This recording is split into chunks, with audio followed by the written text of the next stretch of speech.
امام مہدی کا جو ظہور ہے صحیح، وہ فتنوں کے ظہور میں امام مہدی جو ہے وہ آئیں گے فتنوں کے دوران. اس میں بعض نشانیاں ہیں.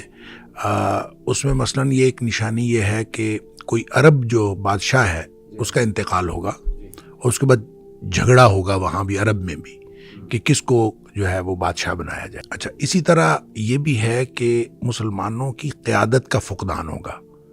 اچھا، اور اس میں یہ بھی ہے کہ مسلمان جو ہیں حج کے موقع پر اکٹھے ہوں گے اور حج کے موقع پر آپس میں گفتگو کر رہے ہوں گے کہ کس طرح سے ہمیں قائد ملے.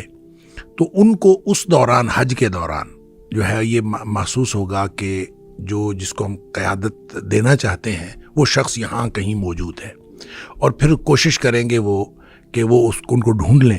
اور اس میں پھر تفصیل آتی ہے کہ وہ مکہ میں کوشش کریں گے ڈھونڈنے کی. تو وہ جو شخص جس کو ڈھونڈ رہے ہوں گے محمد بن عبداللہ، نبی پاک صلی اللہ علیہ وسلم نے فرمایا اس کا نام میرے نام پر ہوگا اور اس کی ولدیت میری ولدیت کے اوپر ہوگی. بالکل صحیح. اور وہ حسنی سید ہوگا اور اس کو جو ہے یعنی حضرت حسن رضی اللہ تعالیٰ عنہ کی اولاد میں سے ہوگا. اچھا، اس کو لوگ ڈھونڈ رہے ہوں گے، وہ مدینہ چلا جائے گا، پھر لوگ مدینہ جائیں گے، پھر وہ واپس جو ہے مکہ آ جائے گا. اچھا، یہ جو امام مہدی کا پھر بالآخر ان کو جب وہ پا لیں گے تو وہ موقع ہوگا کہ وہ حجر اسود کے قریب وہ موجود ہوگا، بلکہ ملتزم کے ساتھ وہ چمٹا ہوا ہوگا جب لوگ اس کو ڈھونڈ لیں گے. اچھا، اس کو ڈھونڈ لیں گے تو وہیں پہ گفتگو شروع ہو جائے گی کہ آپ کی ہم بیعت کرنا چاہتے ہیں. اچھا، حدیث کے جو الفاظ ہیں نا اس سے یہ پتہ چلتا ہے کہ امام مہدی اپنے ظہور سے قبل وہ کوئی ایکسٹرا آرڈنری شخصیت نہیں ہوں گے. صحیح، یعنی پہلے بالکل عام آدمی ہوں گے، کسی کو نہیں پتا ہوگا کہ یہ امام مہدی ہو سکتے ہیں یا کوئی ساتھ.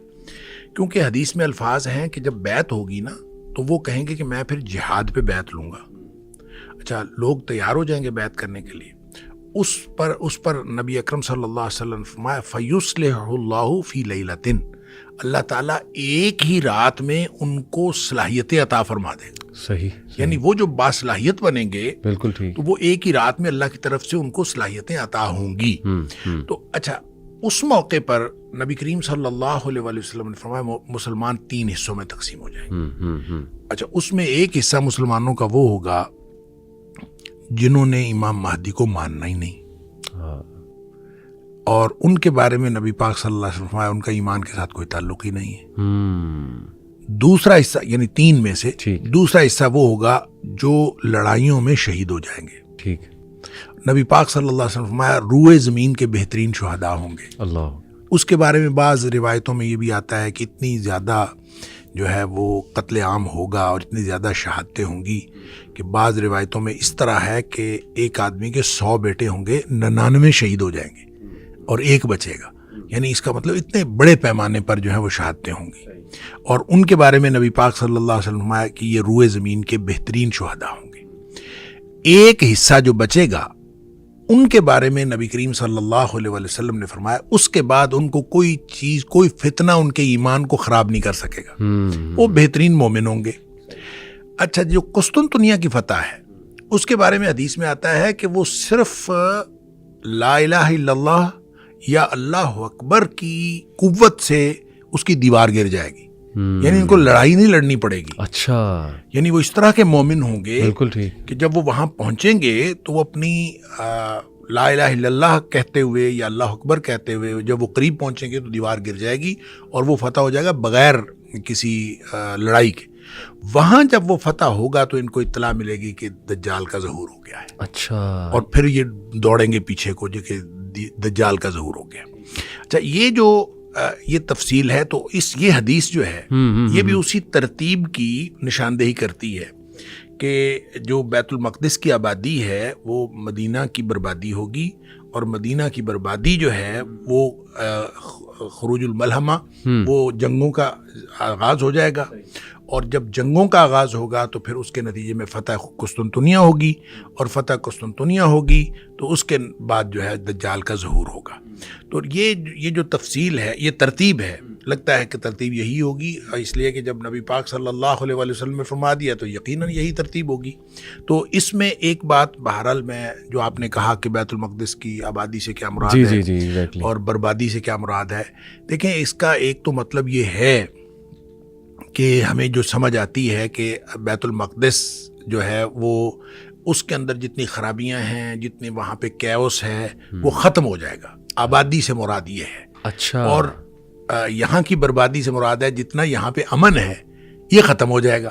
اچھا ٹھیک ہے، خراب ہے نا، خراب، ٹھیک ہے ٹھیک ہے، خراب و یثرب، حدیث کے الفاظ ہے خراب۔ صحیح ہو۔ اب خرابی کسی بھی طرح کی ہو سکتی ہے، وہ ایڈمنسٹریٹو خرابی ہو سکتی ہے، مینیجریل خرابی ہو سکتی ہے، وہ نظام کی خرابی ہو سکتی ہے، وہ لوگوں کے ایمان کی خرابی ہو سکتی ہے۔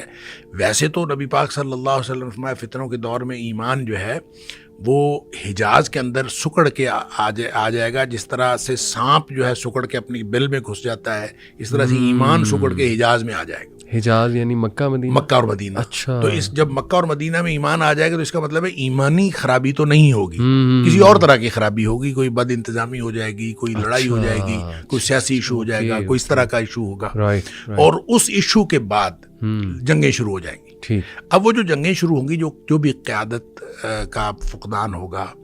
میں جب پہلی دفعہ ایک حج پہ گیا تو وہاں مجھے پتہ چلا کہ وہاں ہر حج کے اوپر ایک کانفرنس ہوتی ہے اور پوری دنیا کے علماء آتے ہیں۔ صحیح۔ اور میں نے وہ جب وہ معتمر الحج جو ہے وہ میں نے دیکھی تو مجھے فوراً یہ حدیث یاد آئی کہ نبی کریم صلی اللہ علیہ وسلم نے فرمایا حج کے موقع پر امام مہدی کا ظہور ہوگا اور قیادت کا فقدان ہوگا، علماء آپس میں بات کر رہے ہوں گے۔ تو میں نے کہا اس کی بنیاد یہ پڑ چکی ہے گویا کہ حج کے موقع پر پوری دنیا کے علماء اکٹھے ہوتے ہیں، تو جب کبھی قیادت کا فقدان ہوگا اور اس طرح کی ڈسکشن ہوگی تو اس کے نتیجے میں امام مہدی کا ظہور بھی ہوگا۔ تو جب امام مہدی کا ظہور ہو جائے گا تو پھر بہرحال لڑائیاں ہوں گی، اور وہ لڑائیاں کتنی ہیں؟ خروج الملحمہ، ملحمہ سے مراد بہت بڑی جنگیں، جنگوں کا ظہور، اور وہ کتنی ہونی ہے اللہ کو معلوم ہے، کتنا عرصہ ہونی ہے اللہ کو معلوم ہے۔ یہ وہ انٹرپریٹیشن ہے جو ہماری سمجھ میں آتی ہے۔ ویسے میں ان ساری باتوں کے بارے میں جو مستقبل کے حوالے سے نبی اکرم صلی اللہ علیہ وسلم نے فرمائی، اس کے بارے میں ہمیشہ یہ بات عرض کیا کرتا ہوں کہ ہمیں اس کے بارے میں حتمی تعین کی بات نہیں کرنی چاہیے، اور حتمی تعین کیا بھی نہیں جا سکتا۔ ہو سکتا ہے نبی کریم صلی اللہ علیہ وسلم نے کوئی بات تمثیلی انداز میں فرمائی ہو سکتا ہے کوئی بات حقیقی انداز میں فرمائی ہو، وہ حقیقی ہو یا تمثیلی ہو، ہم نہ اس کے وقت کا تعین کر سکتے ہیں اور نہ اس کی نوعیت کا حقیقی تعین کر سکتے ہیں۔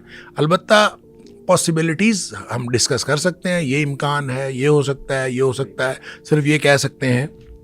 اور اصل میں جتنی مستقبل کی باتیں ہیں اور خاص طور پہ دور فتن کی باتیں ہیں، وہ اصل میں تو ہمارے ایمان کو بوسٹ کرنے کے لیے اور ہماری رہنمائی کے لیے ہیں کہ جب دور فتن ہوگا، اس طرح کی صورتحال ہوگی تو آپ کو یہ کرنا چاہیے اور یہ کرنا چاہیے، اور آپ اپنے ایمان کو مضبوط کریں اور ایمان کی بنیاد پر اپنی زندگی گزاریں۔ اصل میں تو ہمارے لیے یہ رہنمائی ہے۔ باقی رہی بات واقعات کے تعین کی تو اس کا حتمی تعین نہیں کیا جا سکتا۔